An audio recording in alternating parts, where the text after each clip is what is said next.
Siéntense, por favor.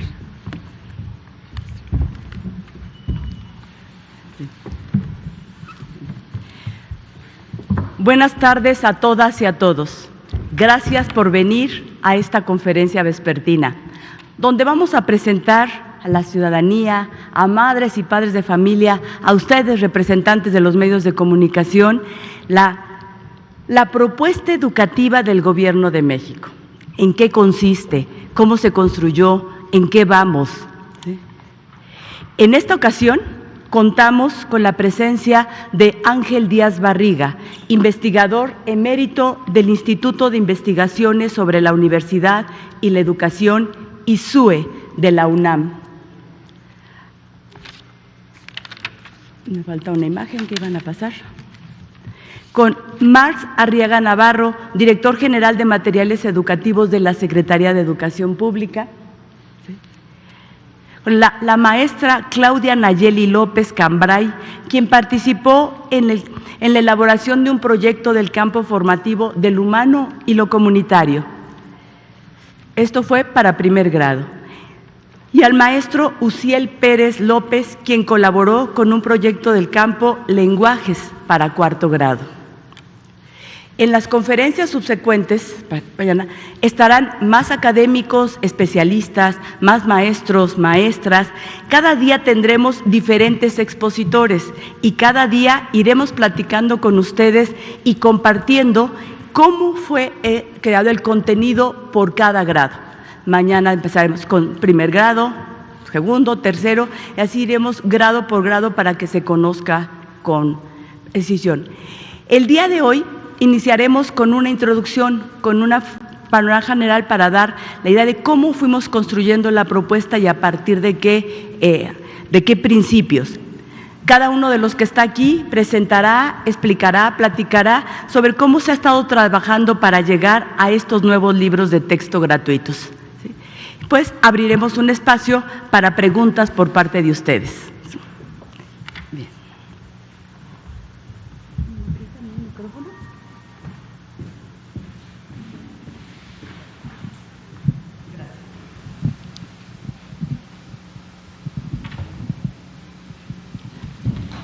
En 2019 se reformó el artículo 3 de la Constitución referente a la educación, y es una educación pública, gratuita, universal, inclusiva y laica. Entre lo que dice el artículo 3 tiene establecido que toda persona tiene derecho a la educación, fundamentada en el respeto absoluto de la dignidad, con enfoque de derechos humanos e igualdad sustantiva, para desarrollar todas las facultades del ser humano y fomentar el amor a la patria, las libertades, la cultura de paz, la independencia, la justicia, la honestidad y los valores. Este es un mandato constitucional, está en el artículo 3 de la Constitución.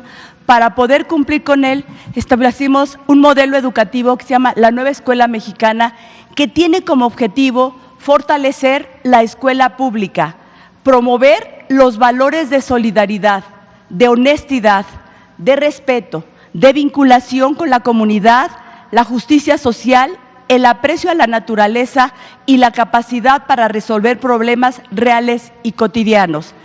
Y esta es la parte de nuestra propuesta. Contrario a lo que se privilegió en años anteriores, el individualismo, la desvinculación de la comunidad y un conocimiento memorístico. Tenemos la propuesta y se construye un plan de estudios. El plan de estudios tiene algunos elementos fundamentales: el derecho humano a la educación, la revalorización de las maestras y los maestros en su práctica cotidiana y autonomía profesional. Aquí les pido pongamos mucha atención en esto porque es uno de los ejes fundamentales con los que estamos trabajando la construcción de toda nuestra propuesta. Se articula el trabajo interdisciplinario y la elaboración de proyectos. Es otro tema que le vamos a tener que seguir el hilo. La comunidad como núcleo de los procesos de enseñanza y aprendizaje. Este plan de estudios tiene aproximadamente 230 páginas, tiene referencias bibliográficas, tiene los créditos de los que participaron. Sobre el plan de estudios, ahí nos plantea varios ejes fundamentales. pedagógicamente se llama ¿cuál es el perfil de egreso? ¿Qué tipo de alumnas y alumnas queremos cuando se termine su educación primaria? Que son los rasgos fundamentales de las personas que estamos ayudando a formar. Están establecidos, mencionaré algunos como ¿qué queremos? Que valoren sus potencialidades cognitivas, físicas y afectivas, que vivan, reconozcan y valoren las distintas diversidades que caracterizan la nación mexicana, que reconozcan que mujeres y hombres son personas que gozan de los mismos derechos con autonomía, libres de violencia y discriminación, que desarrollen un pensamiento crítico, reflexivo, que les permita valorar los conocimientos y saberes de las ciencias y humanidades, reconociendo la importancia que tiene la historia y la cultura, que intercambien ideas, cosmovisiones y perspectivas mediante distintos lenguajes, en fin, que se perciban a sí mismos como parte de la naturaleza. Ese es las personas que necesitamos. Para poder conseguir este perfil de egresos, lo estuvimos trabajando de la siguiente manera. Esta figura de flor es básicamente para las maestras y los maestros. Ellos saben de qué estamos hablando porque estuvimos trabajando todo el año con esto, que habla de los campos formativos y de los ejes articuladores. Los campos formativos son estos: saberes y pensamiento científico, ética, naturaleza y sociedades, del humano y lo comunitario, lenguajes. Aquí hay una serie de íconos que representan cada uno de estos campos.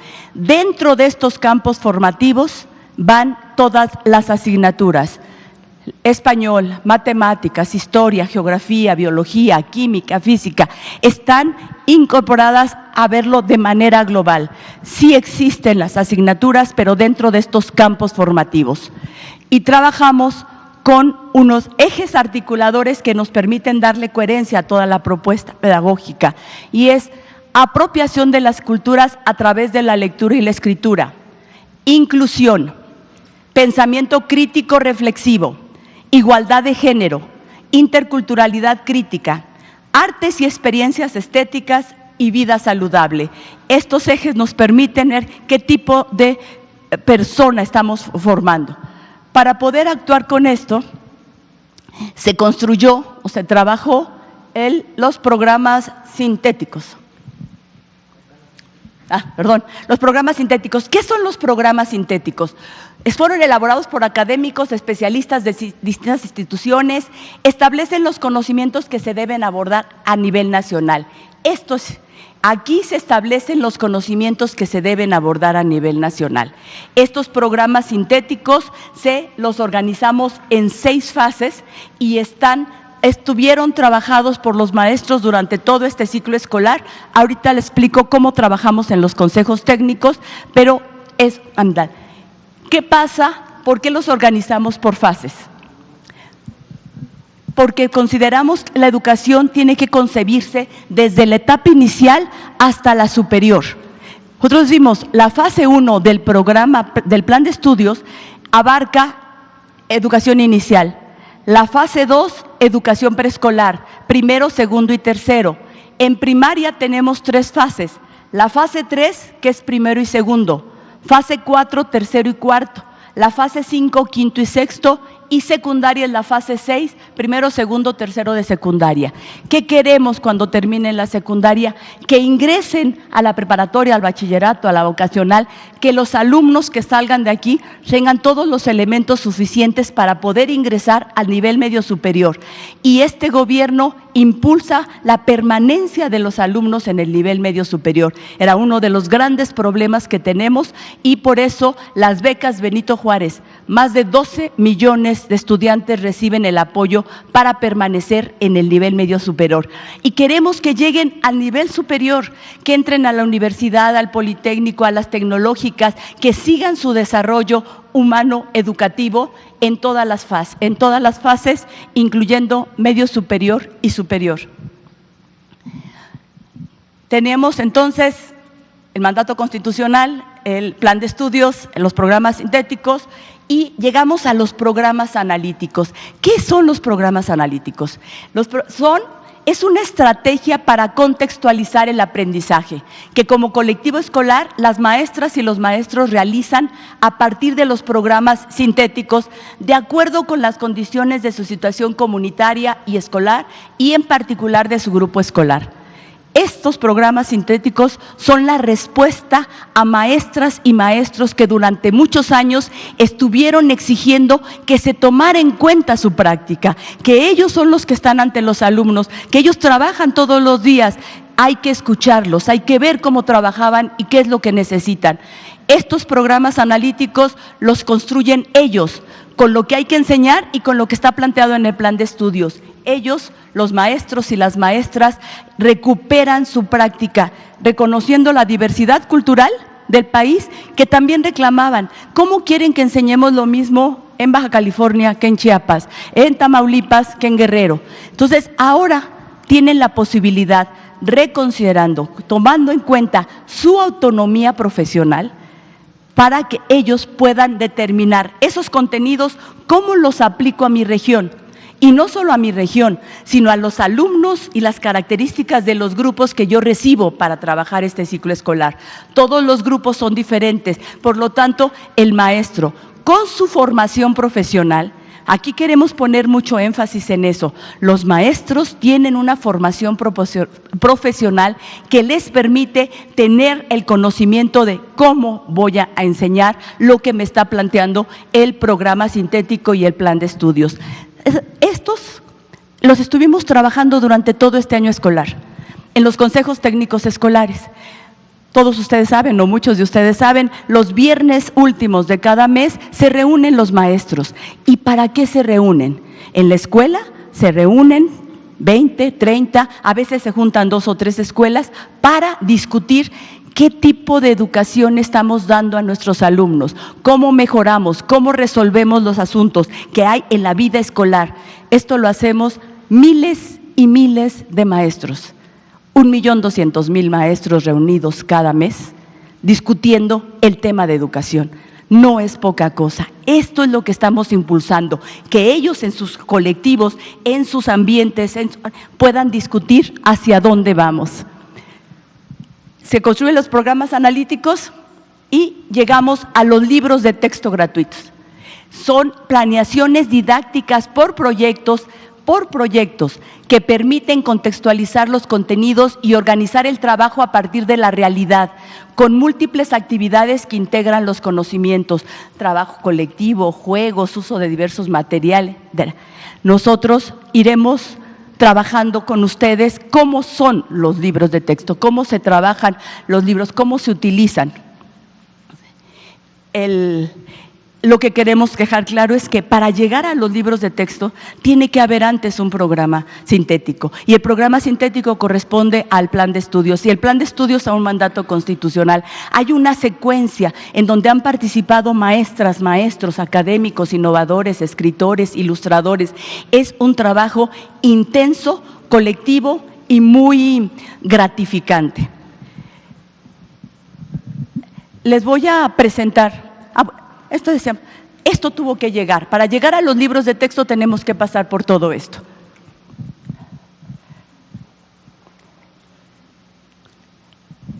Muchas gracias. Un poco más para acá. ¿O donde ustedes? No, ustedes díganme. Sí. Para todos ustedes, para las madres, padres de familia, les vamos a informar. Este año escolar, las alumnas y los alumnos recibirán 3 libros de proyectos, el proyecto de aula, el proyecto escolar y el proyecto comunitario, así como un libro de nuestros saberes y un libro de múltiples lenguajes. Para los alumnos de primer grado tendrán un libro de nuestros saberes de palabras y trazos, para los que están iniciando en la adquisición de la alfabetización. Y para todos los alumnos de 4º, 5º y 6º recibirán una cartografía de México y el mundo, en donde podrán encontrar mapas de la República Mexicana, informaciones en relación con el mundo. Esto lo recibirán también 4º, 5º y 6º. así como un libro de México, Grandeza y Diversidad, donde se narra la historia del pueblo mexicano. Estos son los libros que recibirán los alumnos y las alumnas. Las maestras y los maestros recibirán un libro sin recetas. Aquí es un libro para polemizar, para discutir, para aprender, para cuestionar nuestra propia práctica docente. Esto es lo que se recibirá. Esto es de un solo grado. Así tendremos el de primero, segundo, tercero, cuarto, quinto y sexto. Estos son los que vamos a estar revisando en las conferencias a partir de mañana, donde se privilegia el trabajo colectivo, donde se privilegia la discusión, donde se privilegia la propuesta pedagógica apegada a la realidad. Los maestros y las maestras saben que tienen el reconocimiento de la Secretaría de Educación Pública y de este gobierno por el trabajo que realizan todos los días en las aulas, en el patio de recreo. Todo ese trabajo que ellos realizan, reconocemos su carácter profesional y su autonomía.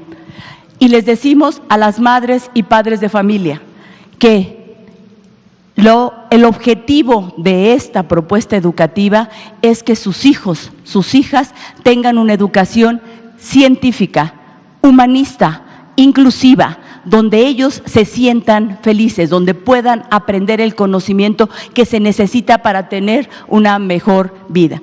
Esta es un panorama general de todo lo que se tuvo que hacer y se tiene que trabajar para construir la propuesta educativa que tiene que ver con qué tipo de ser humano necesitamos para seguir construyendo la patria. Ahora le voy a dar la palabra a Ángel Díaz Barriga. Muchas gracias, maestra Leti. Buenas tardes.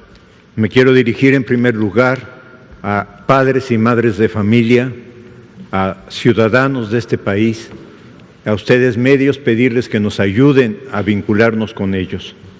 Quiero explicar algunos elementos de por qué hicimos la reforma al plan de estudios, la reforma que se llama 2022, y qué elementos contiene. Yo diría que hay tres razones poderosas para hacer esta reforma. Hay una razón histórica que tiene que ver con la necesidad de fortalecer la escuela pública. Pero para decirlo en lenguaje que podamos entender todos, ¿cuántas veces no hemos sufrido con nuestros hijos, no sufrimos personalmente que la escuela nos aburría, que la escuela no nos interesaba, que teníamos que hacer que el niño hiciera una tarea en la casa que no entendía? Entonces, estas razones históricas que se expresaron de alguna forma en que nuestra escuela sigue siendo la escuela de nuestros bisabuelos, de nuestros abuelos, de nuestros padres, nuestra escuela. O sea, de repente nos damos cuenta de que frente a esta realidad actual tenemos que cambiarla. Tenemos de alguna forma también que reconocer que la pandemia hizo evidente que nuestra escuela estaba en crisis. La pandemia hizo evidente que nuestros planes de estudio, que nuestros libros de texto eran imposible llevarlos a la práctica en la vida cotidiana de los niños. Entonces, ¿qué es lo que estamos buscando? Acercar la vida cotidiana del niño a la formación que se le puede brindar en la escuela. Por razones de compensación. ¿Qué quiero decir con compensación? Que estamos tratando, que tenemos que reconocer la necesidad de tratar no igual a los desiguales. Tenemos un país con una gran diversidad socioeconómica, cultural y social. Entonces, tenemos que buscar, y aquí está el plan de estudios como una especie de punto de equilibrio entre cuál es el contenido nacional, pero al mismo tiempo cuál es la necesidad de hacer una adecuación de ese contenido e incluso de enriquecerlo a partir de la realidad del estudiante. La investigación educativa nos ha mostrado que el alumno no abandona la escuela, sino que la escuela expulsa a los estudiantes y los expulsa por presentarles información, contenidos, tareas que no tienen que ver con su vida cotidiana. Y un tercer elemento que no me puedo saltar, por razones pedagógico-didácticas.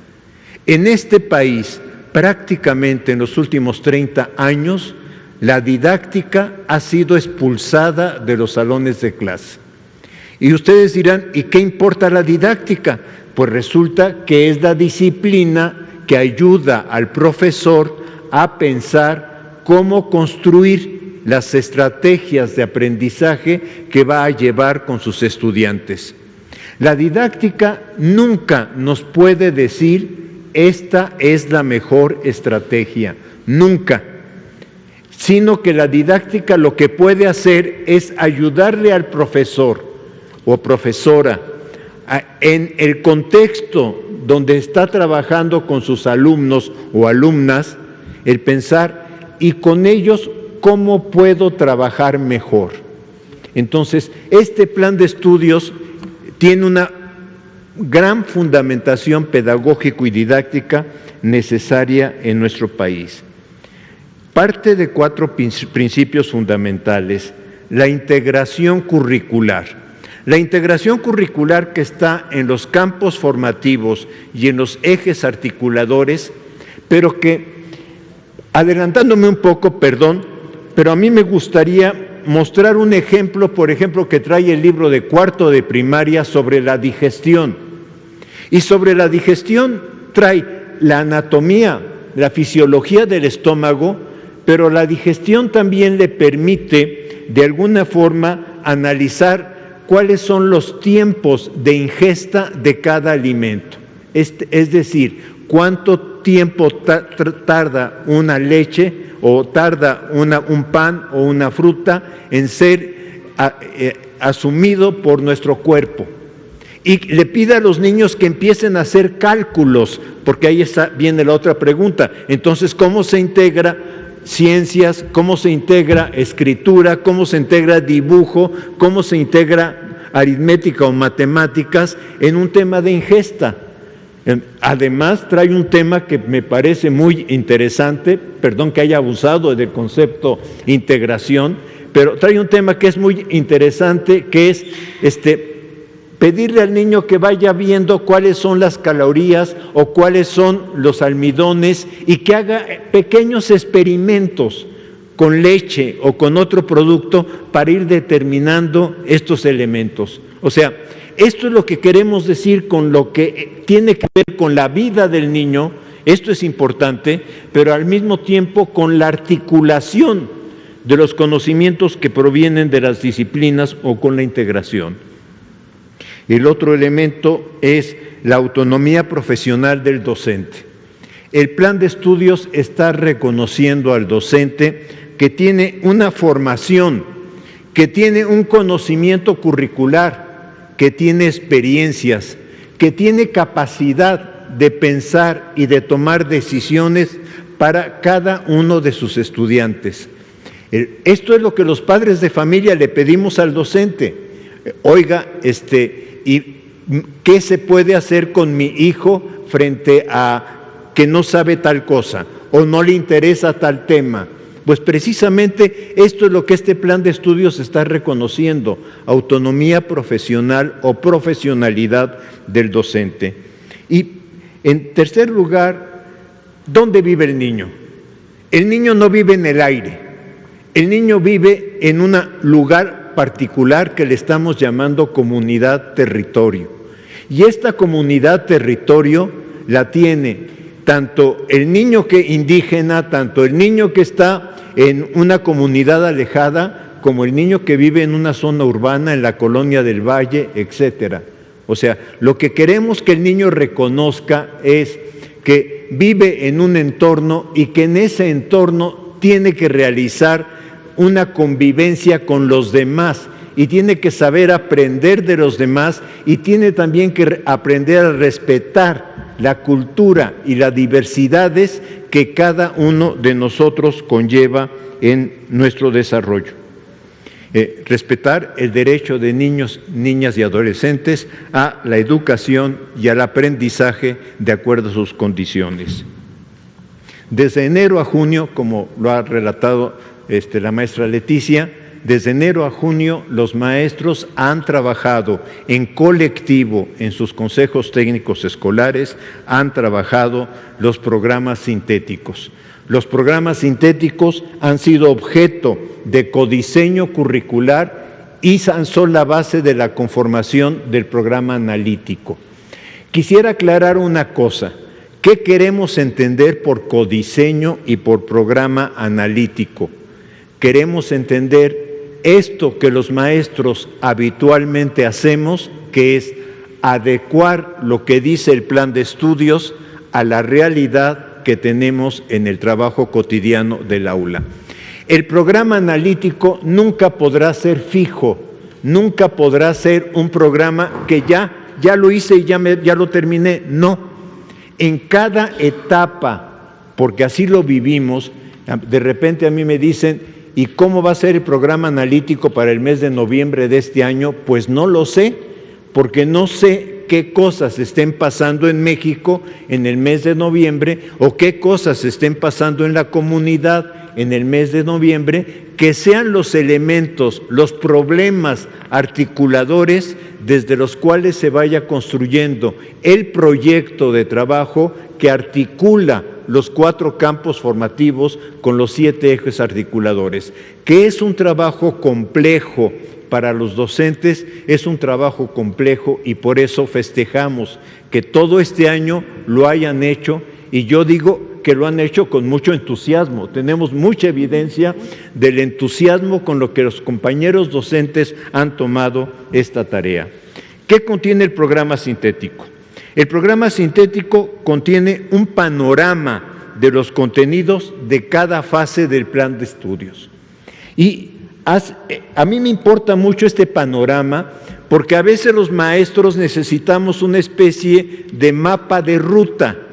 Entonces tiene los 4 campos formativos y tiene los contenidos disciplinares de cada campo formativo. Me parece que a veces le pedimos al libro de texto lo que le tendríamos que pedir al programa analítico, que es el que contiene la definición de los conocimientos disciplinares que cada campo formativo debe de trabajar, pero no están ordenados en secuencia, sino que precisamente se le pide al profesor que de acuerdo al proyecto y de acuerdo a la condición de cada grupo vaya haciendo la articulación de estos saberes, de estos conocimientos. Describe los 4 campos formativos y establece una vinculación entre contenidos y los problemas que se pueden trabajar. Esto de alguna forma respeta la autonomía docente, una autonomía que ya ejercen los docentes desde hace mucho tiempo, pero lo importante es que este plan de estudios por primera ocasión dice hay autonomía profesional del docente.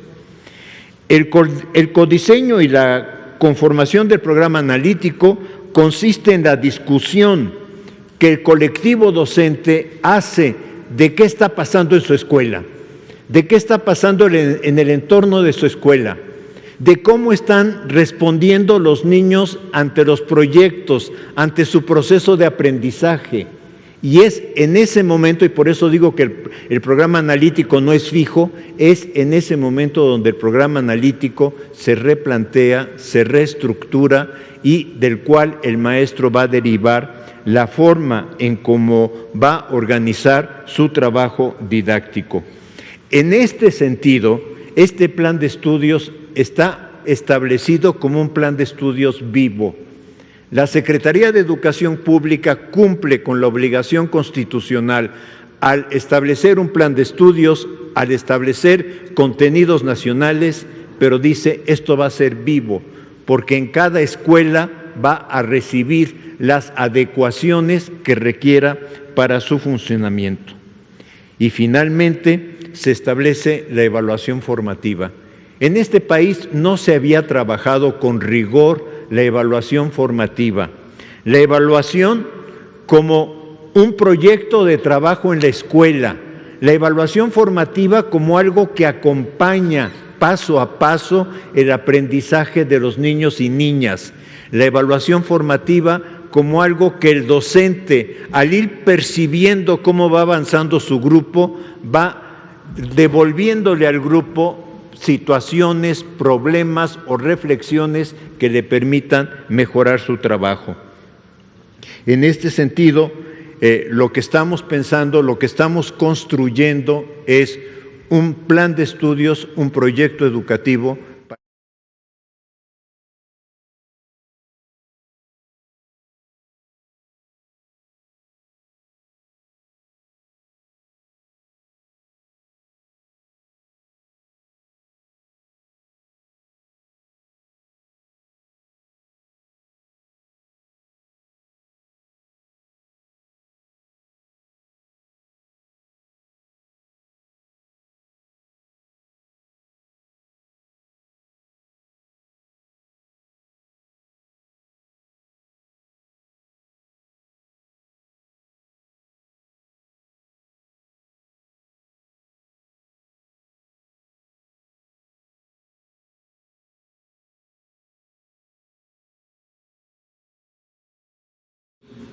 En la Asamblea de Tabasco.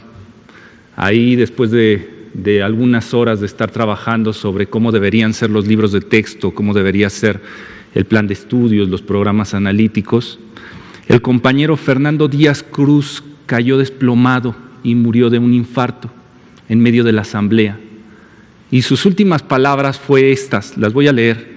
Él quería que los libros de texto y el plan de estudios se convirtieran en una fiesta pedagógica. Y donde quiera que esté, se logró. Él dijo, el profesor estaba a punto de jubilarse, había logrado ser jefe de departamento técnico pedagógico de educación física en Tabasco, y sus últimas palabras fueron, si el maestro está bien, van a estar bien los niños. Debemos convertir la práctica educativa dentro de las aulas y las escuelas en una fiesta pedagógica, en donde los niños quieran regresar al otro día. Así que lo logramos. Se deben de sentir muy orgullosas, maestras, maestros de todo el país, porque todos contribuimos, todos los que estuvimos en aquellas asambleas, los que nos organizamos y empujamos para que hubiera este cambio, y que ahora lo vemos reflejado en estos libros de texto, somos parte de esta transformación. Esta transformación que, como lo decíamos en la asamblea, tenía que frenar la privatización que se estaba dando en la educación. El libro de texto no podía convertirse en un producto, no debería ser un negocio la venta de los libros, y los maestros lo sabían. Ellos buscaban no una herramienta que los convirtiera en operadores, en unos técnicos de la educación, sino buscaban que aquel libro de texto se convirtiera en una herramienta que los dignificara. Porque la dignificación del maestro no va exclusivamente en el aumento de los salarios, sin duda, se requiere que se aumenten los salarios, pero también se requiere que las condiciones laborales, que las herramientas que tienen lo dignifiquen, que lo traten como un profesional, no como un operador, no como una maquila donde entra un insumo y sale un producto. Debemos tratar a la educación desde una cuestión humanista. Y eso hicieron los maestros, frenaron esta privatización que iba avanzando, convirtiendo al libro en un producto. Y por último, ya para entrar en los datos duros que seguro quieren conocer, también lo logramos en la Estrategia Nacional de Lectura. Hace 5 años nos dimos a la tarea de hacer leer a México. Lo hemos intentado por 5 largos años. Se han regalado miles de libros. Se han hecho proyectos editoriales que no tienen comparación con otros sexenios. Y hoy con este libro de texto podemos decir que hasta los conservadores están leyendo. Y le agradecemos a todos aquellos que han dicho infamia sobre los libros de texto porque han sido nuestros mejores promotores. Todavía no salen los libros de los almacenes regionales y ya los consiguieron ellos y los están leyendo con un detalle, buscando errores, buscando comas mal puestas, buscando manos de 6 dedos como pasó en sus sexenios y no las encuentran, porque no las hay. Se hizo con el corazón estos libros y hay muchas virtudes en ellos y ya los veremos. Pero yo sé que muchos de ustedes se han de preguntar, bueno, ¿y cómo hicieron los libros? ¿Cuál fue esa trayectoria? Y vamos a dar cuenta de ella. Compañeros, si me ayudan con la presentación. Bien. ¿Cuánta gente participó? 1998 maestros participaron en la creación de esta familia de textos. Se hizo una convocatoria abierta donde podían participar maestros frente a grupo, maestros jubilados, cronistas, bibliotecarios, especialistas, todo aquel que tuviera el corazón noble, el que quisiera ver esos libros de texto como una herramienta que dignificara el trabajo del magisterio se apuntó. De esos 1998 que se registraron, 416 llegaron a ser publicados ahora en la familia que observan. De esos 416 se hicieron 925 revisiones de los trabajos que entregaron los 1998 maestros innovadores. Y lo que vemos en la familia de primaria son 33 libros terminados, concluidos. Ahora vamos a la siguiente diapositiva. ¿Cuáles son las acciones de esta transformación? Porque no podemos tener transformación sin acción, es base de la pedagogía crítica. Estamos moviéndonos de un paradigma positivista, hermenéutico, que se centra en el dominio de contenidos, hacia un paradigma que se centra en la transformación de los problemas sociales. Pero para lograr una transformación se requieren acciones. En el caso del proyecto del libro, ¿cuáles fueron las acciones que detonaron el que hoy tengamos aquí frente a nosotros los libros de texto? Son las siguientes. Primero, 32 asambleas nacionales donde se hizo el diagnóstico del plan de estudios y de cómo debería ser la familia de libros de texto, tomando en cuenta el desarrollo histórico de los libros, la privatización de los mismos, el trabajo editorial que se ha llevado, las transnacionales, la tropicalización de aquellos materiales. Se consultaron después a las familias en todo el país para saber qué pensaban de la nueva escuela mexicana, es decir, hubo una consulta para los tutores. Después, ¿qué más se hicieron? Convocatorias abiertas para todos los maestros que quisieran participar. Después integramos grupos donde reflexionamos, hicimos grupos de formación donde se desarrollaron espacios de creación horizontal del conocimiento, es decir, donde fuimos discutiendo cuestiones técnicas, cuestiones pedagógicas, cuestiones didácticas. Se hicieron diálogos con especialistas y después, cuando ya teníamos diseñado el modelo, volvimos a salir.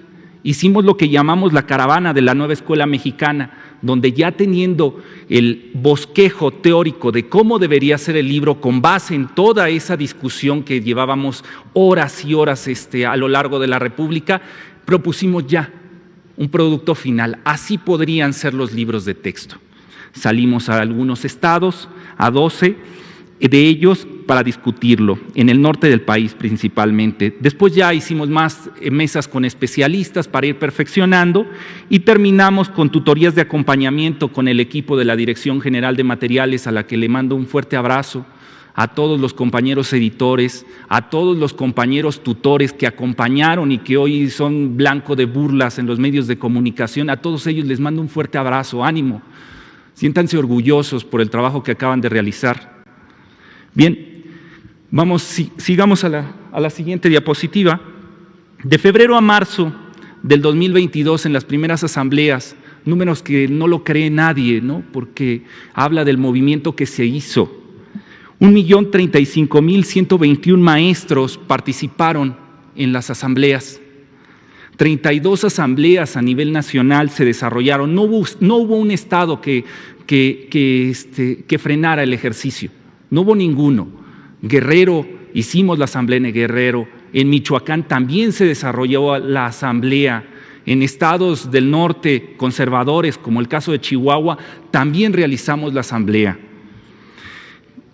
Pusimos un drive, un cuestionario donde los maestros pudieran participar, no solo con la mano alzada y decir lo que ellos pensaban, sino dejar por escrito lo que ellos pensaban de la nueva escuela mexicana. ¿Cuánta gente participó en ese drive?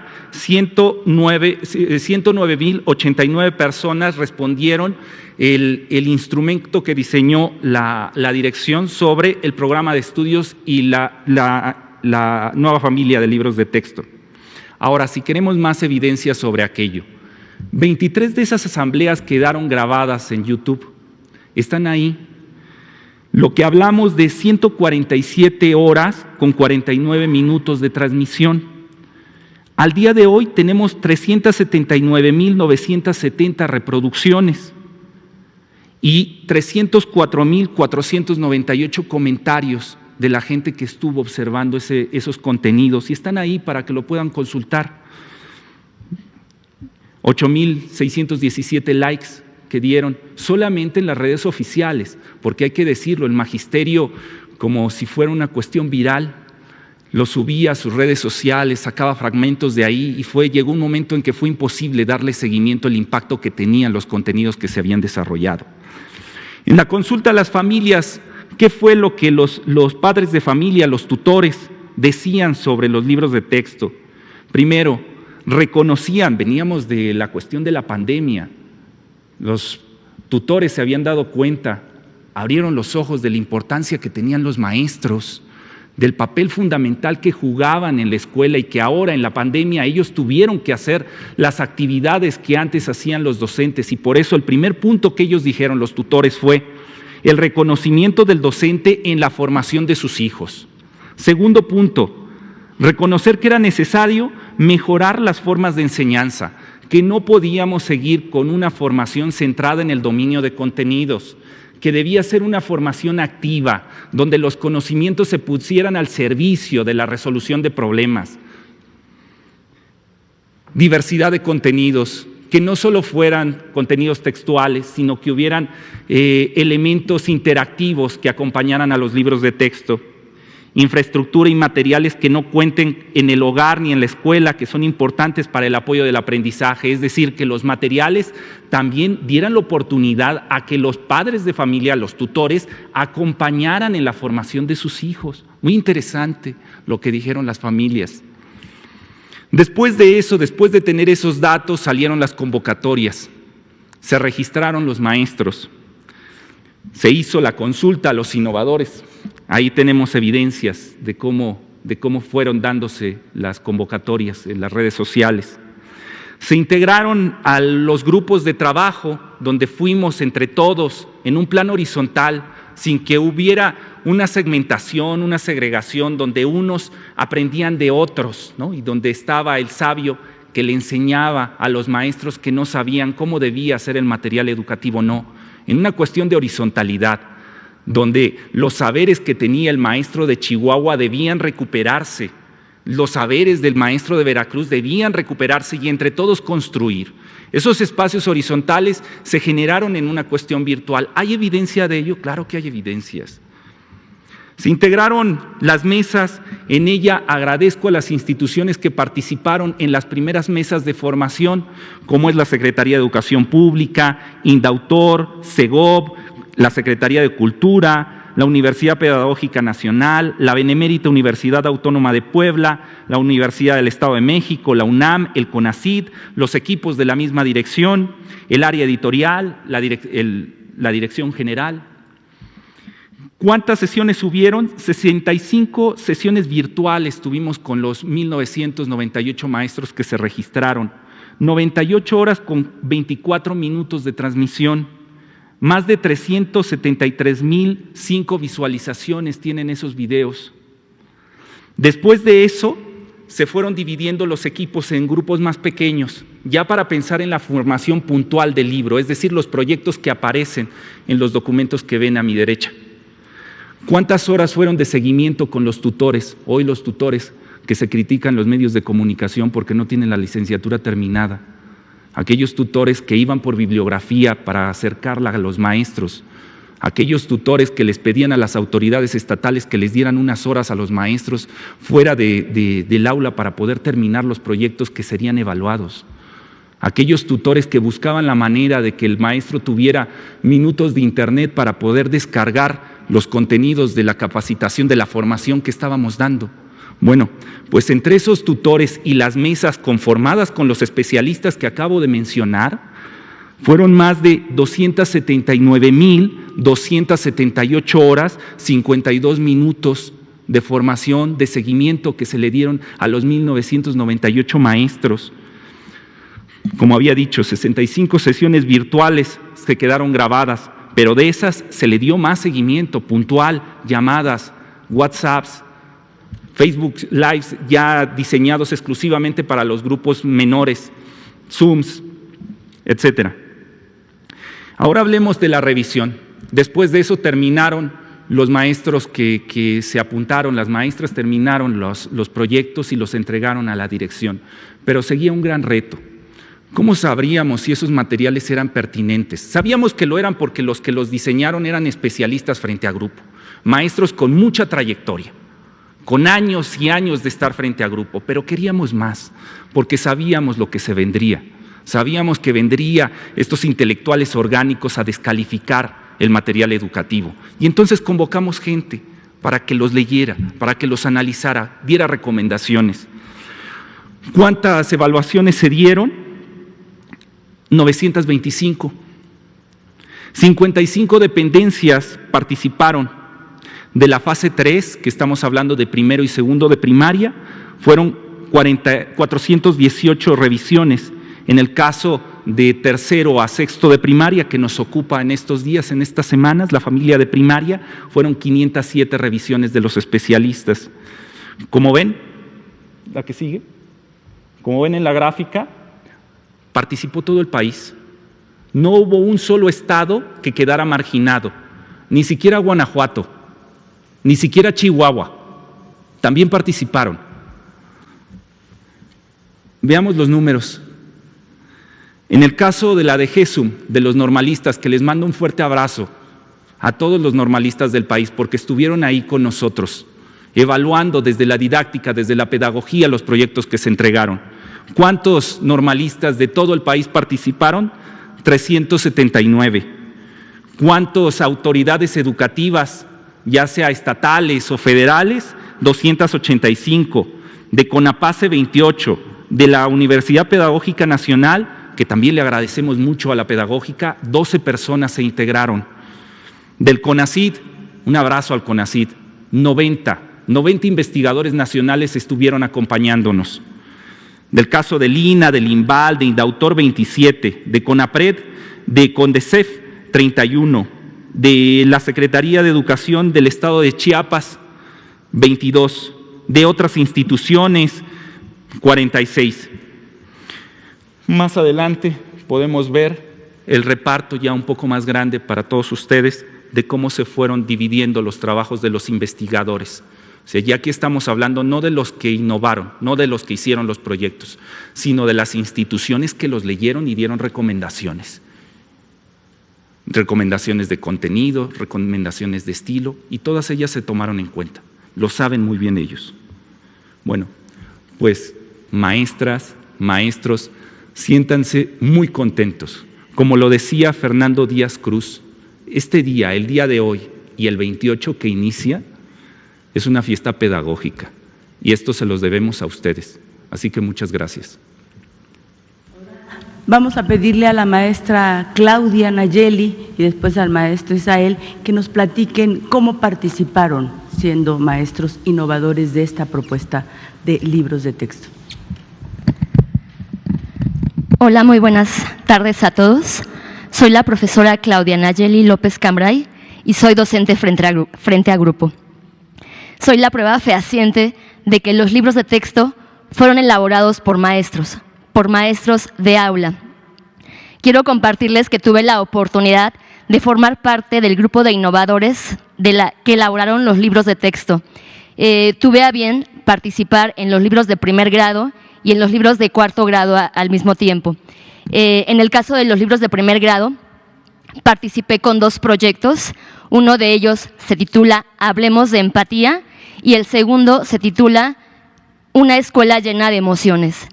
ambos del campo formativo de lo humano y lo comunitario. Con respecto al libro de cuarto grado, participé en el campo Ética, Naturaleza y Sociedades con un proyecto titulado Celebremos la Diversidad Cultural de México. Voy a presumir mi libro. Me siento parte de, aquí está mi propuesta. Junto con otros innovadores tuvimos la oportunidad de escribir, de pensar en nuestros alumnos y pensar en un mejor futuro para ellos. Es un trabajo real. Soy maestra y puedo compartirles que en el día a día sé lo que es trabajar con niños, sé lo que es el aula, sé de qué contexto vienen, conozco de las realidades que viven en el día a día y estos trabajos puedo asegurarles que vienen pensados en ello, en su futuro, en ellos y en una mejor formación. El proceso fue complicado, no he de negarlo. Participé de una convocatoria, bien se comentaba ahorita, me inscribí a esta convocatoria, fui seleccionada, participé de un proceso muy largo, muy arduo, un proceso de ir y venir, donde, híjole, montones de veces se me hicieron correcciones, una y otra vez, y no desistí. Mis compañeros innovadores tampoco desistieron. Aguantamos, fuimos acompañados por académicos, por especialistas, nuestros coordinadores también estuvieron ahí al pendiente de nosotros, siempre fue un acompañamiento a la par. La dinámica fue intensa, de verdad, no dormíamos de pronto, las exigencias eran muy altas y al término del proceso, pues la sorpresa fue saberme elegida, saber que uno de mis proyectos, 3 de mis proyectos iban a formar parte de los libros y me siento congratulada por ello. Fuimos capacitados también, debo de decirlo, en conferencias, en reuniones, webinars, todo este tiempo fue intenso, no nos quedamos solitos, estuvimos acompañados y bueno, fue un proceso largo. Quiero compartir también que formé parte de las asambleas que se comentó en este momento. Yo soy egresada de la Benemérita Escuela Nacional de Maestros y tuve a bien participar en la asamblea que se llevó a cabo en esta institución. Allá fui yo llevando mis ideas, mis propuestas. He de decir también que no solamente fueron mis ideas, conmigo siempre vienen las voces de mis alumnos, los que me conocen, los que me han visto, los que me han vivido, los que me han escuchado, los padres de familia que me han acompañado y allá fueron ellos también junto conmigo. Estas ideas son de ellos porque es lo que vivimos en el día a día.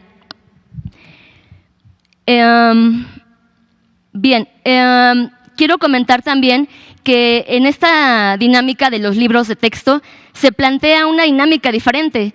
Se trabaja por proyectos. Todo aquel maestro que esté frente a grupo, quiero pensar que sabe que es un proyecto. Los proyectos siempre parten de problemáticas de nuestro contexto, situaciones reales. En esta ocasión ya no hay una materia de español, una materia de matemáticas, una materia de ciencias. No, en esta ocasión hay un libro que engloba todas las materias. Todo converge para buscar solución a una problemática, ya bien lo decían anteriormente, que sea y que parta del contexto del alumno. Rescato mi problemática y a partir de todas las asignaturas voy jalando contenidos y voy intentando resolver ese problema. No es que no haya matemáticas, no es que no haya español, no, todo viene unido para resolver un problema final. Esa es la intención de estos nuevos libros de texto. También tengamos en cuenta que los libros son solamente una propuesta, un acompañamiento, es un recurso. El que hace la clase es el docente, el maestro es el que sabe, el profesional de la educación, el libro es un apoyo. Me puedo agregar también que, bueno, me siento muy orgullosa de haber participado en esta convocatoria, de estar hoy aquí compartiendo con ustedes estas opiniones. Papás, mamás, queridos alumnos, de verdad, estos libros fueron hechos para ustedes, son de ustedes y vamos a trabajar con ellos en las aulas. Papás, acérquense, conozcan y los invitamos a formar parte de este proceso. Muchísimas gracias. Bien. Maestro Uciel, por favor, comparte su experiencia. Claro. Buenas tardes. Bueno, también yo fui partícipe de la creación de estos libros. Efectivamente, para poder crearlos, hubo una convocatoria en la cual, como todos pudimos inscribirnos, tuvimos esa oportunidad, y me siento orgulloso el ser elegido para poder crear uno de los tantos proyectos que están. En mi caso, y de manera particular, yo estuve trabajando el proyecto México Lindo, ¿Qué Ritmo?, que se encuentra en los proyectos de aula de 4º grado. Este proyecto sale a partir de las necesidades que tenemos nosotros como docentes frente a nuestros grupos. Los alumnos tienen diversas necesidades en las cuales ellos, pues no sabemos de repente qué hacer nosotros como docentes para poder solucionar o encontrar una realidad. ¿Qué hacemos? Buscamos estrategias para poder desarrollarlas. En mi caso, y en el caso del proyecto, vimos que normalmente en la época de mayo hacemos festejos para el Día de la Madre, y en ocasiones solamente repetimos lo que está ya escrito, lo que ellos ya tienen vivido. En esta ocasión ellos iban a escribir, o ellos escribieron sus primeros poemas, sus primeras poesías, y por qué no, algunas de esas poesías las crearon como canciones. Al darme cuenta de que esto puede ser funcional, y no solamente en mi comunidad, sino en varias partes de nuestra entidad, de nuestro país, pude darme cuenta que tenemos diversas necesidades de acuerdo a las características que tengamos nosotros. Pude darme cuenta también que el crear, el poder desarrollar cada uno de los proyectos que vienen en los libros de texto va a tener en cuenta, pero sobre todo vamos a ver las necesidades que requiere el alumno. Efectivamente, ya lo comentaba la maestra Claudia, dejamos las asignaturas de un lado para que los campos formativos se vuelvan de una manera integral el trabajo colectivo de nuestra sociedad. Todos trabajamos en comunidad, todos somos parte de un entorno y todos necesitamos de todos. Y por ello invito a los padres de familia, a los alumnos, que trabajen con sus libros, que los ocupen de acuerdo a las necesidades, y que cada maestro va a ser el mejor arquitecto de desarrollar un proyecto. Muchas gracias. Gracias, maestro. Bien. Hay muchas personas que nos han pedido tener los libros de texto, poderlos revisar. Dejo decir que los libros de texto gratuito son para las niñas, los niños, los adolescentes, para las maestras y los maestros, los que están impresos. Tenemos impresos casi 100 millones de libros que están distribuyéndose en los almacenes regionales para que puedan ser entregados para el inicio del ciclo escolar 2024-25. No, 2023-2024. Empieza el 28 de agosto, es de 2023 al 2024. Pero sabemos que ustedes los quieren conocer, los quieren revisar, los quieren ver. Por eso, la Comisión Nacional de Libros de Texto Gratuito, que dirige la compañera Victoria Guillén, y que de manera se encargan de una vez trabajados los libros, de una vez elaborados, se entregan a la CONALITEC, se imprimen y se distribuyen. Por eso les estamos diciendo que es un trabajo colectivo desde la concepción de qué tipo de educación queremos, cómo la construimos. Se trabajan los libros, ya están impresos, se están distribuyendo. La CONALITEC ha puesto a nuestra disposición a partir de hoy a las 5 de la tarde en la página http://libros.conalitec.gov.mx. Los libros de educación primaria están ahí para que todos los puedan ver, para que todos los puedan revisar, para que todos puedan hacer uso de ellos. Eso está a partir del día de hoy. Queremos informarles porque hay trabajo colectivo, hay dedicación, hay compromiso, hay un reconocimiento total, pleno, a las maestras y a los maestros y a su trabajo cotidiano y a lo que hacen todos los días en el aula, los que participaron como innovadores y los que no participaron como innovadores, los que estuvieron en asambleas o los que estuvieron discutiendo en los consejos técnicos escolares, los que están al pendiente. ¿Y qué nos dicen las maestras y los maestros que hemos estado visitando en las escuelas? Es un reto, sí, es un reto, pero lo aceptamos, Vamos por ese reto porque tenemos un objetivo, y el objetivo es el bienestar de niñas, niños y adolescentes. Hay un proyecto educativo humanista y científico para todas y todos. Ahora, si nos permiten, podríamos pasar a la parte de las preguntas. Me indicaron que había unas personas. ¿Quién levanta la mano? ¿El orden es el que está aquí? ¿El orden? Entonces, el compañero Arturo Contreras, por favor. Buenos días, Arturo Contreras, de Pie Página. Me siento para no toparle el tiro a las cámaras. Perdón. Hay muchas dudas entre los profesores sobre el nuevo proyecto de la nueva escuela mexicana, sobre todo al momento de enfrentarse a esto de trabajar por proyectos, que es una aproximación a la educación, pues que ya hay algunas escuelas en México que lo han hecho, ¿no? Tenemos ejemplos dentro de la Coordinadora Nacional de Trabajadores de la Educación en muchos estados que están trabajando de esta manera. Hay varias escuelas particulares, ¿no?, que trabajan con proyectos activos. Sin embargo, hay muchísimos otros maestros que no tienen idea de cómo se come esto de los proyectos, de cómo se aplican, ¿no?, de cómo destinar el tiempo en las aulas a hacer los proyectos y de cómo hacer este cambio de paradigma en la educación mexicana. Una maestra con la que tuve oportunidad de platicar me decía, es que yo en los consejos técnicos de mi zona escolar, pues veo a los maestros que están muy espantados, que no conocen cómo aplicar estos proyectos, ¿no? Y sí, a lo largo de este año, en los consejos técnicos, cada mes se ha venido revisando y se ha estado hablando, ¿no? Me parece que en estos últimos meses se han tenido sesiones bastante más intensivas, aprovechando las vacaciones, en las cuales muchos maestros no han descansado, ¿no?, y han estado trabajando intensivamente en esto, pero está esta preocupación de cómo hacerlo, de cómo aplicarlo. Hay mucha gente incluso que está diciendo, ¿se debe cambiar el modelo de las escuelas normales para que los maestros aprendan a hacer esto?, ¿no?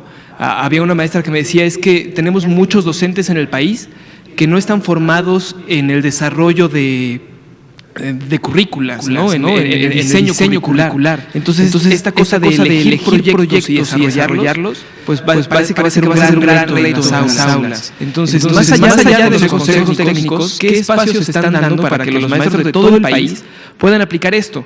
¿No? Y lo pregunto un poco porque hay maestros, me lo comentaban, hay maestros que agarraban los libros de texto y decían, abran la página 28 y empezaban a leer, y no hacían todo este trabajo previo de preparación de una clase. ¿Cómo se está combatiendo esto desde la SEP? Voy a contestar una parte y después si alguno de los compañeros quiere comentar más, adelante.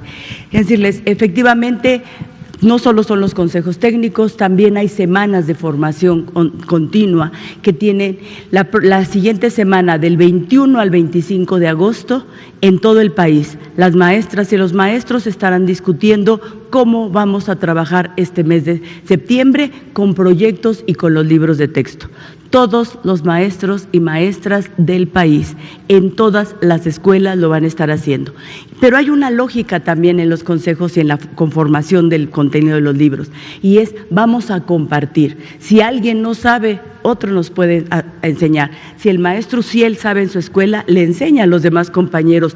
Es un trabajo colectivo de cómo tenemos que hacer esta transformación, este cambio. Y ellos lo saben y nos han dicho, sí es un reto, pero vamos a asumirlo porque tiene que ver con la formación de niñas, niños y adolescentes.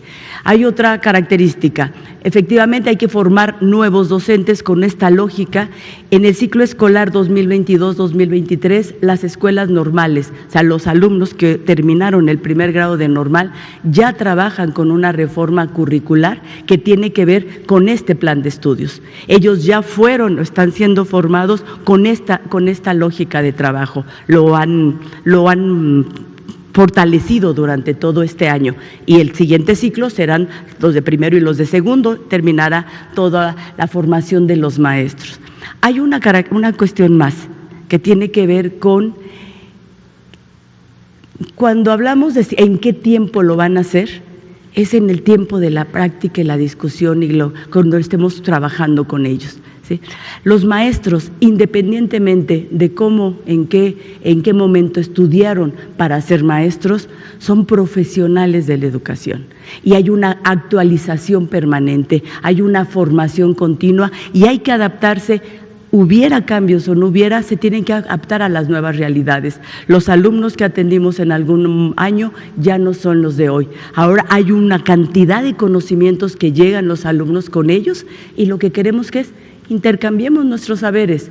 Los niños, así sean de primer grado, llegan con conocimientos. Veamos cómo los integramos en el salón con los de otros. Vamos a compartir desde el punto de vista del maestro, que en algunas ocasiones puede no tener ese conocimiento, pero sí tiene la claridad de cómo vamos a integrar, cómo vamos a incluir a los que lo necesitan, cómo vamos a trabajar de manera colectiva, cómo vamos a hacer equipos, cómo vamos a trabajar complementarios en comunidad, en una forma en que la importancia sea que todos avancen, que nadie se quede atrás.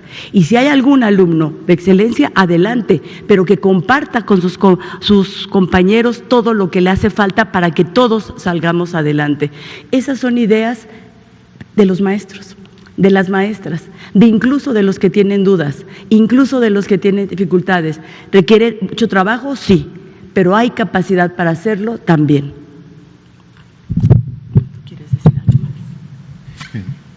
Yo empecé a dar clases en primaria, ya no doy, pero empecé a dar clases en primaria en 1972. Lo que yo veo es que si yo me veo como era el profesor de 1972, ya no existe. O sea, los profesores siempre estamos aprendiendo, siempre estamos frente a nuevos retos, siempre estamos frente a la insatisfacción, voy a decirlo así, en donde el trabajo con un curso escolar, al mismo tiempo que nos gratifica, nos dice, pero no logré que mis estudiantes hicieran esto, esto y aquello. Entonces, en este proceso, los profesores estamos en el reto de cómo trabajamos con proyectos. Algunos estarán mucho más adelante que nosotros, otros estaremos principiantes, pero hay una cosa que también tiene la escuela primaria y hay que reconocerlo, y es el colectivo docente se apoya. El colectivo docente le dice al compañero, oye, fíjate que yo trabajé así, ¿cómo ves si lo hacemos juntos? O ¿cómo ves si lo hacemos con tu grupo? Etcétera. El colectivo docente, o sea, hay una cohesión en el cuerpo docente en la educación primaria que es fundamental y que es básica. Tercer elemento, el cambio va a ser paulatino. O sea, este cambio no es una varita mágica que llega el día 28 de agosto y que automáticamente la escuela es otra. No, vamos a hacer un cambio paulatino donde los docentes siempre aprendemos haciendo cosas bien y haciendo cosas que fracasan y tenemos que volver a intentar. Hay un cambio paulatino. Hay una cosa que yo añadiría a lo de normales, es este año los alumnos de cuarto de escuela normal fueron a los consejos técnicos escolares. Eso creo que ha sido una maravilla de este país, que pienso que también habría que lucirla, porque los estudiantes de cuarto de normal estuvieron en la escuela de prácticas viendo cómo discutían sus maestros el codiseño, el plan de estudios, el programa sintético, etcétera. ¿Sí? Y finalmente también está el proyecto de formación continua de aquí a fin de año, en donde los maestros libremente podrán inscribirse en los programas de viernes y sábado que consideren. Entonces, yo pienso que hay un conjunto de opciones múltiples donde los docentes siempre podrán salir adelante. Yo creo que algo que tiene este plan de estudios es confía en sus maestros y confía en los niños y niñas. Y esto es muy importante. Muy bien. Antonio Solís. Sí. Gracias. Andrés Solís de Mega Noticias. No hay problema, secretaria. Déjeme plantearle esta inquietud en dos partes, ¿no? Y quien quiera comentarlo. Efectivamente, el libro de texto es una herramienta de trabajo que acompaña a la labor docente. Sin embargo, podemos ver, por ejemplo, que se habla de sumas y restas de fracciones en tercero y cuarto grado y no se había hablado de eso en primero y segundo. Quiero pensar que eso lo resuelven en el trabajo del aula. ¿no? Eso, por poner un ejemplo, ¿no? Cómo llevar a cabo esa parte de la cátedra cotidiana, el trabajo cotidiano, con las sumas, restas, la gramática, la ortografía, y poderlos aterrizar en estos proyectos, ¿no? Que no se trata tampoco de saturarnos con los quebrados, como era la historia tradicional. Eso por un lado, pero al mismo tiempo me llega a pensar, ¿qué pasa con las escuelas particulares? ¿Cómo homologar el proceso formativo cuando las escuelas particulares tienen otra lógica y que al final del día pues son parte también del sistema educativo nacional? Gracias. En el caso de las escuelas particulares también están incluidas en este plan de estudios. Ellos lo tienen que considerar el programa sintético, el programa analítico. Los libros de texto gratuito también se entregan a todos los alumnos y alumnas de escuelas particulares. Entonces, y hemos platicado con alguna confederación de escuelas particulares y, como decía el compañero que hizo la pregunta anterior, hay algunas de esas escuelas que ya trabajaban por proyectos y, sin embargo, están dispuestas a seguir indagando, a seguir explorando cómo le vamos a hacer. Te pediría, Marta, si contesta la otra parte. Claro, secretaria. Ojalá que me ayuden con la evidencia 71. La evidencia 71, 71. El tema ha dado en los medios de comunicación, ¿no? Recuerden que estamos pasando de un modelo, de una epistemología positivista, un paradigma hermenéutico, hacia un modelo activo, en donde ya el modelo, la nueva escuela mexicana, y no por un capricho de los funcionarios que estamos aquí sentados, eso hay que también dejarlo claro, porque los legisladores en su momento, de manera en un consenso, votaron en una reforma al artículo 3 y a la Ley General de Educación, colocando a la pedagogía crítica, al desarrollo del pensamiento crítico como el motor para el nuevo plan de estudios. Eso lleva a que las matemáticas no se puedan enseñar o no se deban enseñar, no porque no queramos, y no porque tampoco no lo quiera el magisterio, que también es verdad. El magisterio ya no veía que aquellos modelos fueran pertinentes para las necesidades de hoy, que se centraran tan solo en la cuestión de memorización, de dominio de contenidos, estudiando solo para hacer una prueba, para pasar un examen.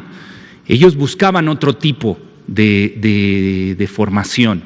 Y de ahí pasamos a las pedagogías críticas. Y se ha dicho mucho, es que desaparecieron las matemáticas. Y hacen sus cuentas, ¿no? Los conservadores. Y dicen, es que pasamos de un libro de 201 páginas de matemáticas a ahora uno que tiene un poco más de 20. Sí, pero se les olvida contar todos los libros. Porque no cuentan los proyectos, exactamente, secretaria, los proyectos donde se incluyen las matemáticas de manera práctica, una matemática aplicada a la transformación de las realidades. Entonces, si vemos, aquí tenemos unas gráficas. Lo que muestran ahí son datos que les gusta mucho también al sector conservador, decir, vamos muy mal según la prueba PISA, que son los números de arriba. Esos son las evaluaciones de prueba PISA y la cantidad de páginas que tenían los libros de texto.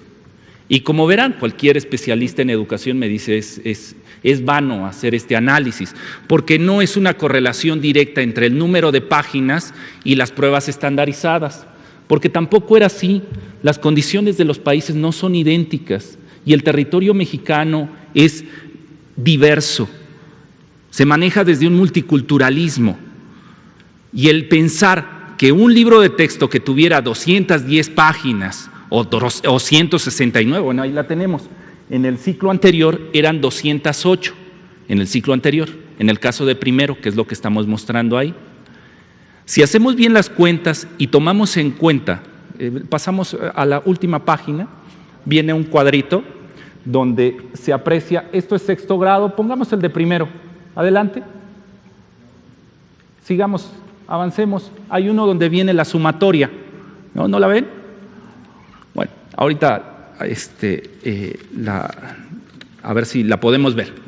Pero si sumamos todos los proyectos que están en el libro de proyectos de aula, de escuela, de comunidad, más el libro de múltiples saberes y el libro de múltiples lenguajes, Si sumamos todas las partes que tienen matemáticas, en el caso de primero, tenemos 210, o sea, mayor que el libro anterior, del sexenio anterior, pero aún así, aunque sean más páginas donde se vea la cuestión de unas matemáticas desde un hecho aplicado, desde una pedagogía crítica, no garantiza que la prueba PISA va a aumentar, porque no hay correlación, porque las variables que rodean al aula son diversas.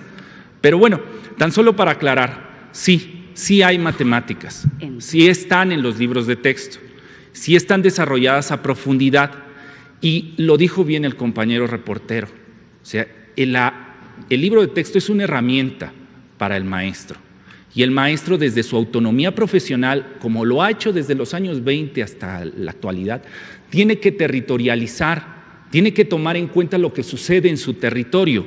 Habrá unos que más, otros que menos, y aquí yo pediría un poco si no de respeto, al menos sí de reconocimiento al magisterio. Regresamos otra vez con la prueba PISA. España estará por ahí en los lugares 30 y tantos de la prueba PISA en la última evaluación del 18, más o menos, por poner un número. Y México sí está atrás, pero no son las mismas condiciones, no tienen los mismos salarios los maestros, las aulas no tienen las mismas condiciones. Si hubieran visto las aulas, cómo las entregaron en el sexenio anterior, sin agua, sin luz, en la zona del norte, de donde me toca estar, sin aires acondicionados, dando clase a 41, 42 grados. Y a pesar de todo, a pesar de esas condiciones, de esa diversidad, de esas dificultades, el magisterio sacaba las clases adelante, porque no era gracias al libro de texto que les daban, porque el libro era un negocio. El libro solo se había diseñado para beneficiar a algunas editoriales, en el caso de secundaria, y en el caso de primaria para beneficiar a las imprentas que lo desarrollaban. Para eso servía el libro de texto, y lo sabía el magisterio. Muchos de ellos decían, ya pasó el tiempo dorado de los libros de texto cuando se conservaban en las casas.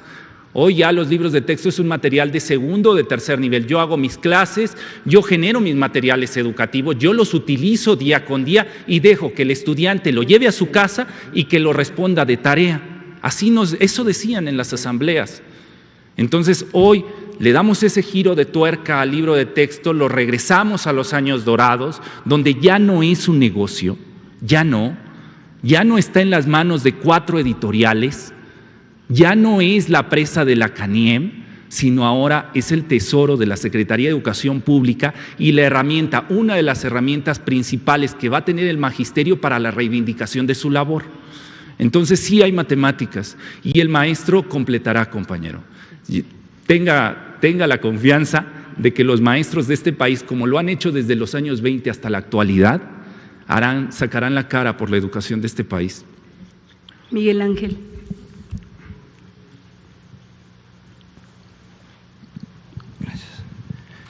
Muy buenas tardes, secretaria Ticia Ramírez, funcionarios. Saludamos con mucho respeto al presidente Andrés Manuel López Obrador. Gracias por estas conferencias de prensa. Me llamo Miguel Ángel Ricaud, del canal Miki Noticias de YouTube. Yo quisiera preguntarle cómo se hicieron los libros de texto. Cuando llega una falla o vemos alguna mala impresión, algún punto o coma que no venía en una mano mal impresa, alguna falla que se presenta en los libros de texto que se ha presentado ya desde hace muchos años, variadas, no es nada más de este libro, este próximo ciclo escolar. ¿Por qué manos pasó? Uno puede pensar, no, sí, las fallas son humanas, pero cuando llegamos a ver, por ejemplo, que pasó por más de 900 revisiones un libro, ¿cómo filtraron esas fallas de impresión, todas esas revisiones? ¿Cómo se hacen los libros de texto? Gracias. Sí, ¿me permite, secretaria? Sí, es un proceso muy complejo, porque este no es un libro de autor, este es un libro institucional, es decir, no es un autor firma los materiales educativos, como sí sucede en el sector privado y sucede en otros países. En el caso de la Secretaría, que desde los años 50, 60, finales de los 50, 60 se empieza a teorizar, se pensó el libro de texto en el caso mexicano como un hecho extraordinario, se pensó para hacer un libro institucional, donde si bien coordinaba Martín Luis Guzmán, y atrás de Martín Luis Guzmán sin duda estaba un genio como lo fue Torres Bodet en la cuestión de la política educativa, en la visión, o sea, todavía recordamos con mucho cariño su plan de 11 años, su biblioteca enciclopédica popular, su paso por la Dirección General de Bibliotecas y Archivo al inicio de la gestión de Vasconcelos, o sea, un ser extraordinario. Desde esos momentos el proceso del libro es un libro complejo que, como lo señala, tiene ciertos procesos, ahora voy para allá, pero es importante hablar de ese contexto. En aquellos años, en los años 58, 59, 60, 61, 62, están ahí en el histórico las memorias de Torres Bodet, pero también las convocatorias que va a sacar Martín Luis Guzmán. Se pensó que el libro se hiciera con los maestros. Ellos querían que no fuera un libro de autor, de un especialista que le dijera a los maestros por dónde debía ir. Ellos querían que el magisterio, que había luchado por años para instalar las escuelas en las regiones más remotas, que a través de la experiencia de ese magisterio se hicieran los libros.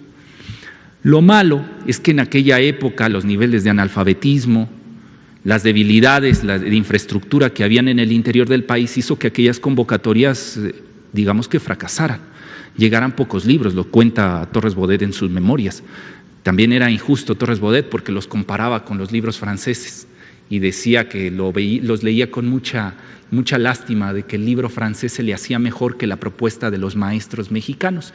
Y entonces empieza a generar un grupo de especialistas, el caso de Martín Luis Guzmán, un grupo de especialistas que se encargaran en el diseño del material educativo.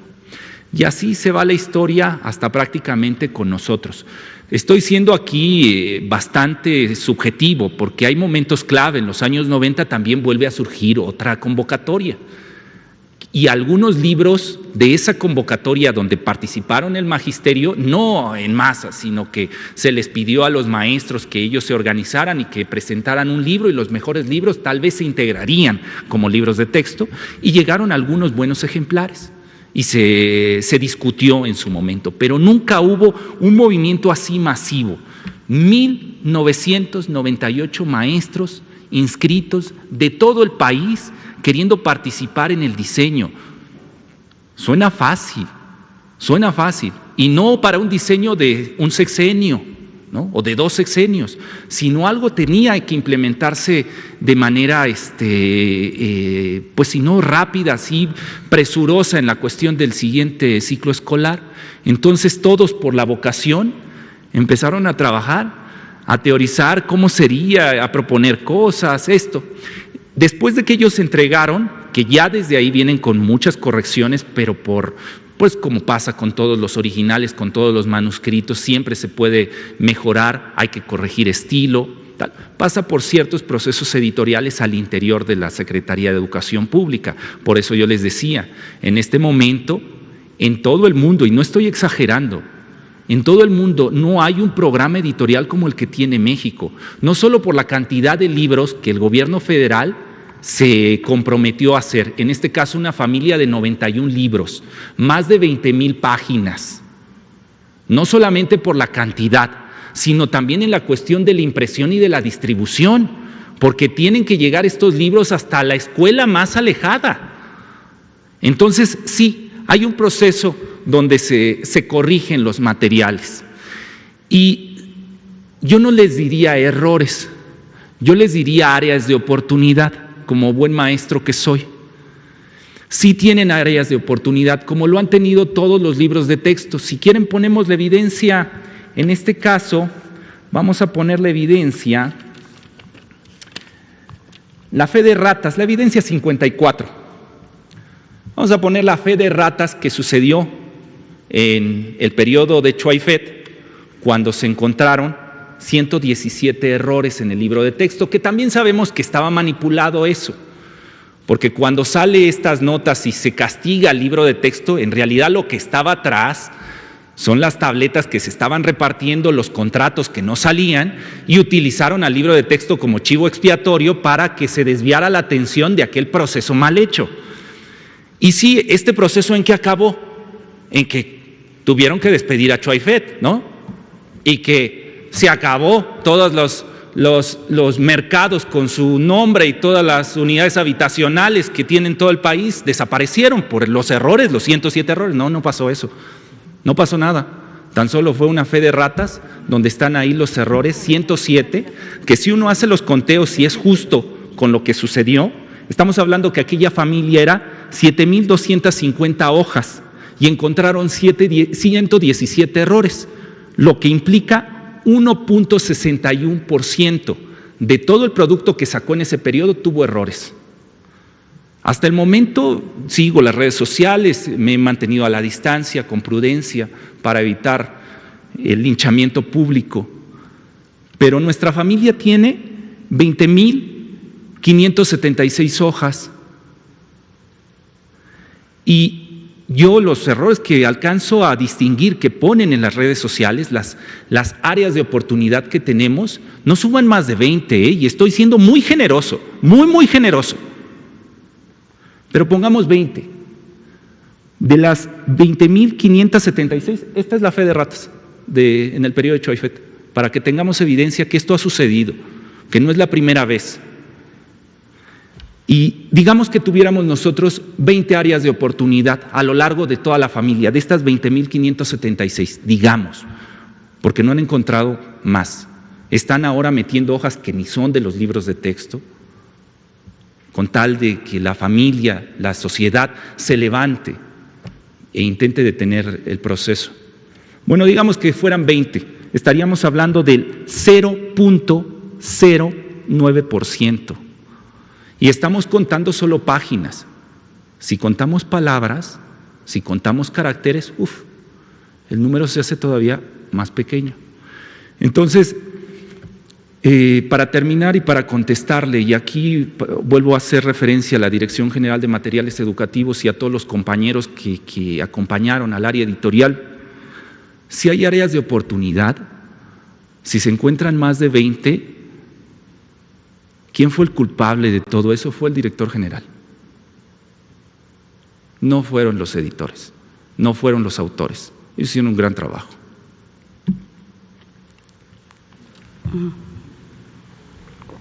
Elian Valdés. Muchas gracias, secretaria Leticia Ramírez. Mi nombre, y saludos a todo el panel, mi nombre es Eliane Valadez, soy del canal de YouTube, Eli TV Oficial, y me gustaría tocar lo que se ha tocado mucho en los medios, lo del llamado virus comunista, que se está propagando mucho y que pues está asustando tanto a padres de familia como a niños que pues están ya dando a conocer pues en las redes sociales, ¿no? Entonces, pues se ha hablado de un virus comunista, se ha hablado de un adoctrinamiento, ha habido mucha polémica con lo que contienen los libros de texto, que sí ha habido errores, que ya no lo acaba de comentar, y pues también que tienen una carga ideológica comunista. Todo esto me lleva a la pregunta. Hay unos estados que son Jalisco, Coahuila, Guanajuato, Chihuahua, que pues ya se pronunciaron al respecto y dirán que estos estados pues no van a distribuir estos libros de texto y que de hecho van a sacar sus propios libros. Entonces me gustaría saber cuál es el mensaje para estos gobernadores y también cuál es el mensaje para los padres que pues han escuchado ya mucho acerca de este llamado virus comunista y que sus hijos van a ser adoctrinados por la 4T. Sí, podrían por favor contestarme esta pregunta. Muchas gracias. Miren, como lo dijo el señor presidente esta mañana, esperemos un poco. Lo que les puedo decir es que nosotros, desde la Secretaría de Educación Pública, tenemos una permanente y constante comunicación muy respetuosa, muy afable con todas y cada una de las autoridades educativas de los estados. Hay diálogo, hay respeto, hay muchas coincidencias en cuanto a que lo que necesitamos para el siguiente ciclo escolar en niñas, niños y adolescentes. Y todos coincidimos en que el próximo 28 de agosto empezarán las clases con libros de texto. Déjenme decirles que quiero que tengan la certeza que la Secretaría de Educación Pública publicará los programas sintéticos antes del inicio de clase, que nosotros legalmente hemos cumplido con todo lo que ha solicitado el Poder Judicial, escrupulosamente, y también hemos hecho uso de todas las, digamos, posibilidades legales para defendernos. No hay ningún impedimento jurídico para que los libros de texto estén repartidos en los centros de almacenaje, en algunas supervisiones, y reitero, la relación con las autoridades educativas de los estados es de absoluto respeto, cumpliendo la legalidad. Y el 28 de agosto iniciaremos el siguiente ciclo escolar. Vamos a esperarnos un poco. Vamos a esperarnos tal y como lo dijo el señor presidente hoy en la mañana, ¿sí? Bien. Entonces, quisiéramos comentarles que para mañana la idea sería que nos van a acompañar otros especialistas y más maestros, que pudiéramos organizarnos en que mañana sea primer grado. Todo lo que tenga que ver con primer grado, las preguntas tengan que ver sobre primer grado, luego pasado mañana segundo, tercero. Vamos a tratar de demostrar cómo desde los proyectos del aula, cómo desde estos, cómo trabajamos, cómo construimos, cómo estamos presentando la propuesta educativa de la transformación. Eso sería mañana a las 5 de la tarde. Acá nos vemos. Nos dio mucho gusto que nos escucharan, que nos vieran. La verdad, a las madres y padres de familia les decimos, hay que tener confianza en sus maestros. En los maestros, muchos de ustedes tienen familiares maestros, casi todos conocen a un maestro, saben el esfuerzo que realizan y saben las actividades que quieren recibir. Y hay una tarea fundamental para las maestras y los maestros, y ellos quieren que los alumnos, que las alumnas sean felices en las escuelas. Hay un proyecto de educación humanista y científica para todas y para todos. Nos vemos mañana. Muchas gracias. Sí. ¿Una foto qué? Parada.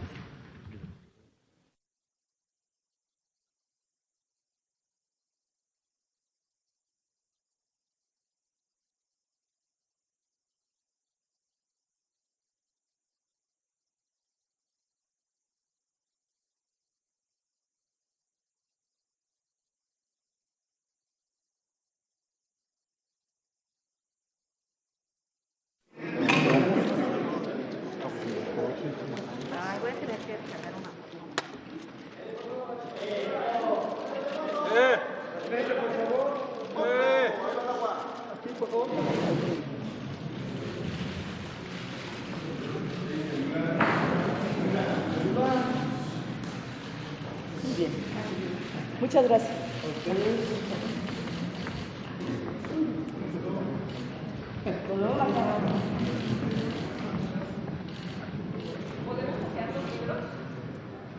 pueden consultar. Pueden desorientar, se pueden consultar. Ya están arriba los libros.